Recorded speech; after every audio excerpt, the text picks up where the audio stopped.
Now available in paperback and Kindle Unlimited. Isis, Escape from Transylvania.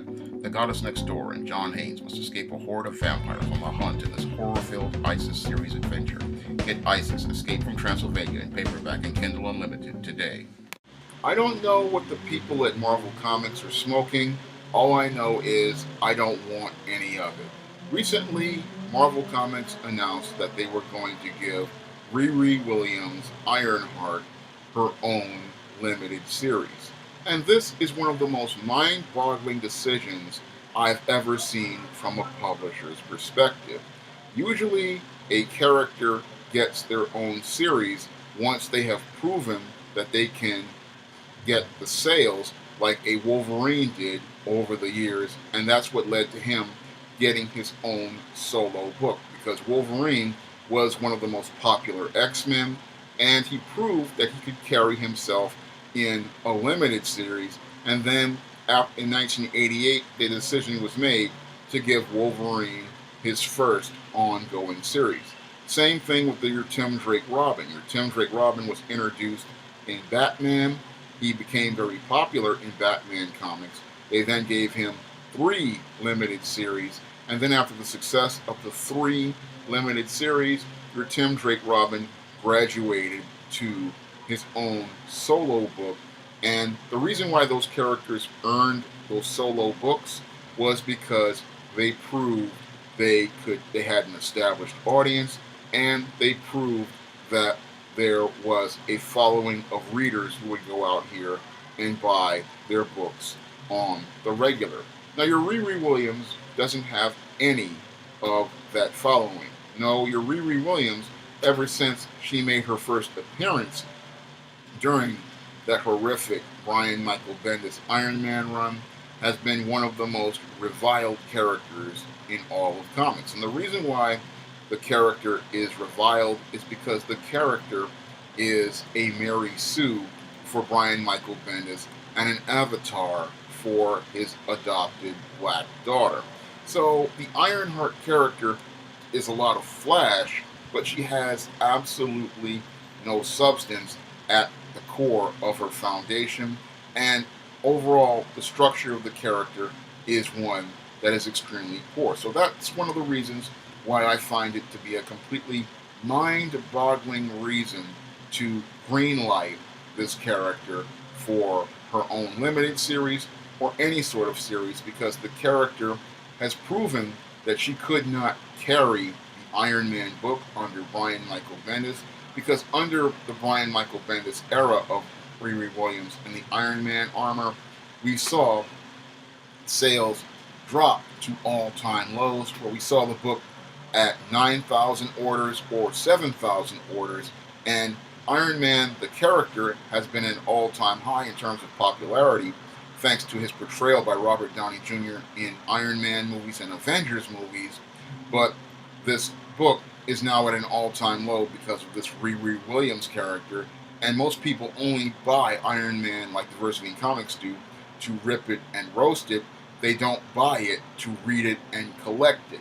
So again, I look at this decision, and this is one of the most mind-bogglingly stupid decisions I've ever seen come out of the C.B. Cebulski era of Marvel. In fact, it seems like an indignant one, because it seems like instead of him listening to comic fans and just removing this character and letting them fall into obscurity, he's going to double down and try to force people to continue reading the adventures of this shoehorned, forced diversity character. And that's something that just shows me he doesn't really care about Marvel as a brand, nor does he care about Marvel from a publisher's perspective, because any smart publisher understands that resources for a publisher's budget are limited, and they don't want to risk their budget on a book they know isn't going to sell, because this is a book that is just not going to sell outside of guys like Diversity in Comics and Yellow Fash buying it to rip it and roast it, because we know that this book is going to be certified terrible, because the character has no mission as a hero, the character has no substance as a hero, and the new writer they're bringing on is not someone who has the seasoning or experience to even do anything with such a poorly crafted character.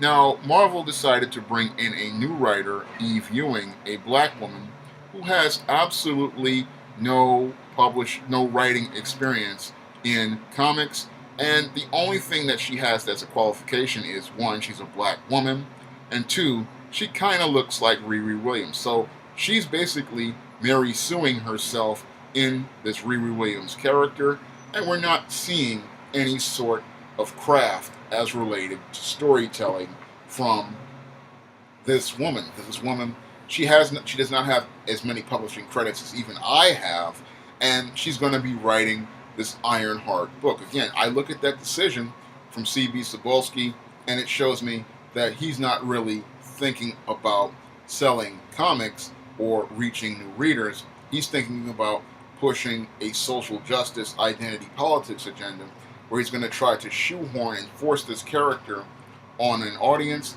that has already shown that it has no interest in this character. Because I look at this character, and from a creative standpoint, there's nothing substantive there for any creator to work with. Now, this woman, she wrote an article online saying she could do something with this character, but I sit there and I look at her background, and I said, you don't really know anything about fiction. You don't have the fiction or the publishing credits. I mean, if you're going to come into comics, you really have to have a good background in science fiction. You have to have a background in fantasy.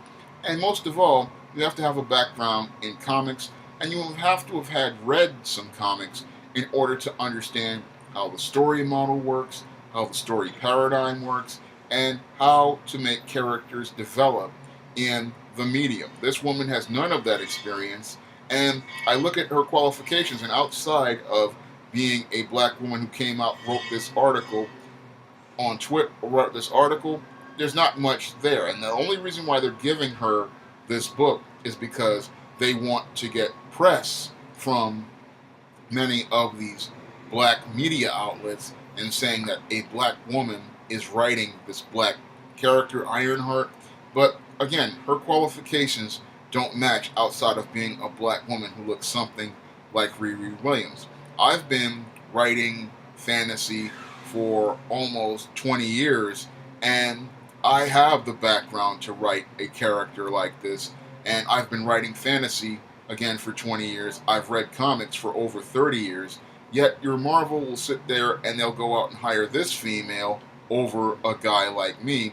But that's how Marvel is running right now under Cebulski, because he's all about forced diversity, not going out and hiring someone based on merit. So when I look at this decision, this is a decision that is being made not for the best interest of Marvel or building the brand.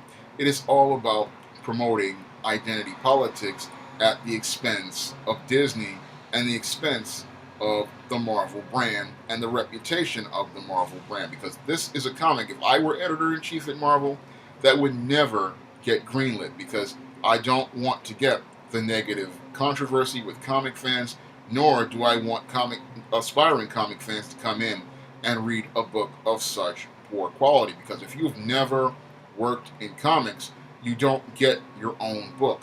You get your own book once you have proven you can maintain an audience, once you have proven you have gotten sales, and once you have proven to be a name that everyone knows will be going out here to produce quality stories.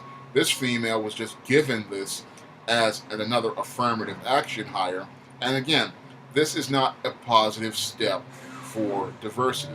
Just because you hired a black woman doesn't mean that she's qualified. And this is another issue I have with this woman getting this Ironheart series, is that you have a grossly unqualified female working on getting her own series over many creators who I know would be great, who could go out here and create something great for Marvel. Because there are many black creators out there, many talented black artists, many talented black writers like myself, who, if we were given the opportunity to have our own series, we would go out here and bring our best work forward. And we would be able to do that because we understand how the medium works. We understand how story paradigms work. We understand how story models work. And we have seasoning and experience in things like science fiction and fantasy, so we understand how to make a story work in a comic book medium, and we understand the opportunity to represent at Marvel not only means something for us, but it means opening the door for other black comic creators. And when a creator like this comes into the industry, not based on merit, it literally closes the door on other creators. Because if she goes out here, this Eve Ewing, who's grossly unqualified, creates this dreadful Ironheart series that I believe she's going to create because she just doesn't have the foundation in fantasy and science fiction, nor does she have the writing background to understand how comics work. What's going to do is it's going to be a passive-aggressive way for your CB Cebulski to sit there and say, oh, we hired a black creator, but they couldn't sell, and because black creators don't sell, we don't want to hire any black creators. So a lot of people look at the diversity on the short term, but I look at the big picture as related to these kind of hires. And these kind of hires really prevent diversity, because when people like this fail and their books fail, what happens is it closes the doors on many talented brothers and sisters out there, many qualified brothers and sisters out there who I know could do a better job than what I saw with this Ironheart character. Because this Ironheart character is just a terrible character, and she just needs to fall through the cracks of the Marvel Universe and fade into obscurity, because the Riri Williams character is just a poorly developed character. There's nothing any writer can really do with this character to make it a better character. The character has problems as related to the foundation of her structure, the foundation of her mission, and the foundation of her development. Brian Michael Bendis really didn't put much effort into Riri Williams, and no creator can do anything if a character has a weak mission, a weak platform, and is already shown to have participated in sociopathic and dysfunctional behaviors in previous books. So when I look at this character and the decision to give her her own series, it's a mind-boggling head-scratcher to me, and it shows me that your CB Cebulski really doesn't have a clue to what he wants to do at Marvel, what direction he wants to set at Marvel, because I look at this character, and this is not a character I would ever think would deserve her own series, because if you have a character who is reviled by many of your audience and cannot generate any sort of sales, that's a character any smart publisher would stop publishing, because they know that their resources are limited, and that in a business where 90% of books fail, they let the books that fail and focus their budgets and their resources on the books that are going to do well. And this decision, again, is just, again, a mind-boggling head-scratcher, because I would never, from a publisher's perspective, go out here and greenlight a character who has absolutely no audience, nor would I go out of my way to hire a grossly unqualified writer to write this character, because that would reflect badly on the brand, and it would really impact the long term of the business. When I look at CB Cebulski's decision to greenlight an Ironheart series, that's one of those decisions that I think Bob Iger needs to take a critical look at, because the more business decisions that your CB Cebulski makes, the more decisions I see for his termination. If you'd like to try some of my SJS Direct publications like the ISIS series, the E-Steam series, The Temptation of John Haynes, and the Spinsterella trilogy, you may do so by clicking the link to Amazon.com in the description box. And if you want to help me make more videos like this, you can donate to my Patreon by clicking the link in the description box. That's all I have to say for this video. You can comment, rate, and subscribe. Ooh. Coming this fall from SJS Direct, E-Steam The Sands of Time, It's action, adventure, and romance in ancient Egypt in this fantasy flashback E-Steam series adventure. Pre-order E-Steam: The Sands of Time today on Amazon.com.